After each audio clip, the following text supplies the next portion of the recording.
అసలు మన శరీరం ఒక అద్భుతం కదా. మనం చేసే ప్రతి పని అంటే చిన్న చిన్న కదలికల దగ్గరనుంచి పెద్ద పెద్ద ఎమోషన్స్ వరకు అన్నింటినీ ఎలా కోఆర్డినేట్ చేసుకుంటుంది. ఈరోజు మనం సరిగ్గా దీని గురించే మాట్లాడుకోబోతున్నాం. మన బాడీ లోపల ఉన్న రెండు super powerful command and control systems గురించి తెలుసుకుందాం. పదండి, ఈ ఇంట్రెస్టింగ్ జర్నీ స్టార్ట్ చేద్దాం. ఒక్క క్షణం ఆలోచించండి. ఒక థాట్, జస్ట్ ఒక ఆలోచన మన చేతిని ఎలా కదిలిస్తుంది, అది కనురెప్పపాటలో. వినటానికి చాలా సింపుల్గా అనిపించొచ్చు, కానీ దీని వెనకాల ఒక అద్భుతమైన బయాలజికల్ ప్రాసెస్ ఉంది. అదేంటో ఇప్పుడు చూద్దాం రండి. ఉదాహరణకు ఇక్కడ చూడండి. ఒక పండుని చూడగానే దాన్ని తీసుకోవాలని అనిపిస్తుంది కదా. ఈ చాలా సింపుల్ యాక్షన్ వెనుక రెండు పవర్ఫుల్ సిస్టమ్స్ ఒకదానితో ఒకటి మాట్లాడుకుంటూ పనిచేస్తాయన్నమాట. ఆ రెండు సిస్టమ్స్ ఏంటో ఇప్పుడు తెలుసుకుందాం. సరే, ముందుగా మనం మాట్లాడుకోబోయేది నాడీ వ్యవస్థ గురించి. దీన్ని మన బాడీలో ఉండే ఒక హై స్పీడ్ ఎలక్ట్రికల్ గ్రిడ్ అనుకోవచ్చు. మెరుపు వేగంతో డైరెక్ట్గా మెసేజ్లు పంపించడంలో దీనికి ఇదే సాటి. ఓకే, ఈ నాడీ వ్యవస్థలో మెయిన్గా రెండు పార్ట్స్ ఉంటాయి. ఒకటి సెంట్రల్ నర్వస్ సిస్టమ్, అంటే మన బ్రెయిన్, స్పైనల్ కార్డ్. ఇది మన బాడీకి సిపియు లాంటిదన్నమాట. అంతా ఇక్కడే ప్రాసెస్ అవుతుంది. ఇక రెండోది పెరిఫెరల్ నరాలు. ఇవి మన బాడీ అంతటా ఉన్న డేటా కేబుల్స్ లాంటివి. ప్రతి మూలకి ఇన్ఫర్మేషన్ తీసుకెళ్తాయి. అయితే ఈ సిస్టమ్ 3 సింపుల్ స్టెప్స్లో పనిచేస్తుంది. First, sensory input. అంటే ఇందాక మనం అనుకున్నట్టు కళ్ళు ఆ పండును చూసి ఇన్ఫర్మేషన్ తీసుకోవడం. Next, integration. అంటే బ్రెయిన్ ఆ ఇన్ఫర్మేషన్ని అనలైజ్ చేసి ఆ పండు తీసుకోవాలి అని ఒక డెసిషన్ తీసుకోవడం. ఇక ఫైనల్గా మోటార్ అవుట్పుట్. ఆ డెసిషన్ని చేతి కండరాలకి పంపించి యాక్షన్ తీసుకునేలా చేయడం. ఇదంతా ఒక కంప్లీట్ సర్క్యూట్ లాగా సెకండ్లలో జరిగిపోతుంది.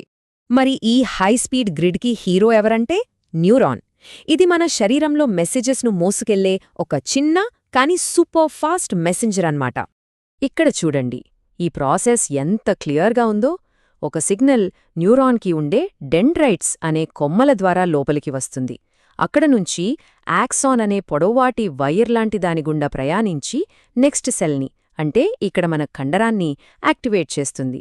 సరిగ్గా ఈ ఎలక్ట్రికల్ ఇంపల్స్ వల్లే మనం అంత ఫాస్ట్గా రియాక్ట్ అవ్వగలుగుతాం. కానీ బాడీలో జరిగే ప్రతీదీ ఇంత ఫాస్ట్గా మెరుపు వేగంతో జరగక్కర్లేదు కదా. కొన్ని పనులకి నెమ్మదిగా కాని చాలా ప్రదేశాలని కవర్ చేసే సిస్టమ్ కావాలి. అక్కడే మన రెండో సిస్టమ్, ఎండోక్రైన్ వ్యవస్థ, పిక్చర్లోకి వస్తుంది. ఈ ఎండోక్రైన్ సిస్టమ్ వాడేది హార్మోన్స్ని. హార్మోన్స్ అంటే ఏంటి? సింపుల్గా చెప్పాలంటే ఇవి కెమికల్ మెసెంజర్స్. వీటిని మన బాడీలో ఉండే పోస్టల్ సర్వీస్ అనుకోవచ్చు. మెసేజ్ చేరడానికి కొంచెం టైం పట్టినా ఒకేసారి బాడీలో చాలా పార్ట్స్కి, చాలా కణాలకి రీచ్ అవ్వగలదు. ఇక్కడ చూస్తే మన బాడీలో ఉండే కొన్ని ఇంపార్టెంట్ గ్లాండ్స్ కనిపిస్తున్నాయి. ముఖ్యంగా బ్రెయిన్లో ఉండే ఈ పిచ్యుటరీ గ్లాండ్ని మాస్టర్ గ్లాండ్ అంటారు. ఎందుకంటే ఇది ఒక ఆర్కెస్ట్రా కండక్టర్ లాంటిది. మిగతా గ్లాండ్స్కి ఎప్పుడు ఏ హార్మోన్స్ రిలీజ్ చేయాలో ఇదే డైరెక్ట్ చేస్తుంది. మన బాడీ కెమికల్ బ్యాలెన్స్ని కాపాడుతుంది. సరే, ఇప్పటిదాకా ఈ రెండు సిస్టమ్స్ గురించి విడివిడిగా తెలుసుకున్నాం. మరి ఇవి రెండూ కలిసి ఎలా పనిచేస్తాయి? దీనికి బెస్ట్ ఎగ్జాంపుల్ స్ట్రెస్, అంటే ఒత్తిడి. మనం స్ట్రెస్ని ఫేస్ చేసినప్పుడు ఈ రెండు సిస్టమ్స్ పర్ఫెక్ట్ కోఆర్డినేషన్తో పనిచేయాలి. అదెలాగో చూద్దాం. మనం స్ట్రెస్లో ఉన్నామని బ్రెయిన్కి తెలియగానే హైపోథాలమస్ అనే కంట్రోల్ సెంటర్ వెంటనే యాక్టివేట్ అవుతుంది. అది ఒక హార్మోన్ చైన్ని స్టార్ట్ చేస్తుంది. ఫస్ట్ అది పిట్యూటరీ గ్లాండ్కి సిగ్నల్ పంపుతుంది. ఆ తర్వాత పిట్యూటరీ గ్లాండ్ కిడ్నీల మీద ఉండే అడ్రినల్ గ్లాండ్స్కి ఆర్డర్స్ పాస్ చేస్తుంది.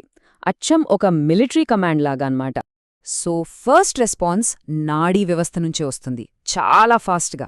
అది అడ్రినల్ గ్లాండ్కి ఎపినెఫ్రిన్ అనే హార్మోన్ని రిలీజ్ చేయమని సిగ్నల్ ఇస్తుంది. ఎపినెఫ్రిన్ అంటే మనందరికీ తెలిసిన అడ్రినలిన్. దీనివల్లే మనకి ఆ ఫైట్ ఆర్ ఫ్లైట్ రెస్పాన్స్ వస్తుంది. అంటే పోరాడాలా లేక పారిపోవాలా అని బాడీని ఇన్స్టంట్గా యాక్షన్కి రెడీ చేస్తుంది. ఆ ఇనీషియల్ రెస్పాన్స్ తర్వాత ఎండోక్రైన్ సిస్టమ్ సీన్లోకొస్తుంది. ఇది కార్టికోస్టిరాయిడ్స్ లాంటి హార్మోన్స్ని రిలీజ్ చేస్తుంది. వీటి పనేంటంటే బాడీని ఎక్కువసేపు ఆ స్ట్రెస్ని తట్టుకునేలా తయారు చేయడం. అంటే ఎనర్జీని రెడీగా ఉంచడం అన్నమాట. ఇది కొంచెం స్లో ప్రాసెస్, కానీ దీని ఎఫెక్ట్ మాత్రం ఎక్కువసేపు ఉంటుంది. ఇక్కడే ఒక ఇంట్రెస్టింగ్ క్వెశ్చన్ వస్తుంది. ఈ రెస్పాన్స్ టైమింగ్స్లో ఇంత తేడా ఎందుకు? ఒకటి అంత ఫాస్ట్గా, ఇంకొకటి అంత స్లోగా ఎందుకు రియాక్ట్ అవుతుంది? ఆ సీక్రెట్ ఈ హార్మోన్స్ మన సెల్స్ లోపల ఎలా పనిచేస్తాయనే దాంట్లో ఉంది. ఇక్కడ ఈ ఇమేజెస్ చూస్తే మనకు చాలా క్లియర్గా అర్థమవుతుంది. లెఫ్ట్ సైడ్ చూడండి, అడ్రెనలిన్ లాంటి హార్మోన్స్ సెల్ బయట నుంచే అతుక్కుని లోపల వెంటనే మార్పులు తీసుకొస్తాయి. అందుకే అవి అంత ఫాస్ట్గా పనిచేస్తాయి. అదే రైట్ సైడ్ చూస్తే కార్టికోస్టెరాయిడ్స్ లాంటివి ఏకంగా సెల్ లోపలికి, న్యూక్లియస్లోకి వెళ్ళి కొత్త ప్రోటీన్స్ని తయారు చెయ్యమని ఆర్డర్స్ ఇస్తాయి. ఈ ప్రాసెస్కి కొంచెం టైం పడుతుంది, కానీ దీని ఎఫెక్ట్ మాత్రం చాలాసేపుంటుంది. సో చూశారు కదా, ఒకటి స్పీడ్ కోసం, ఇంకొకటి స్టామినా కోసం డిజైన్ చేయబడ్డాయి.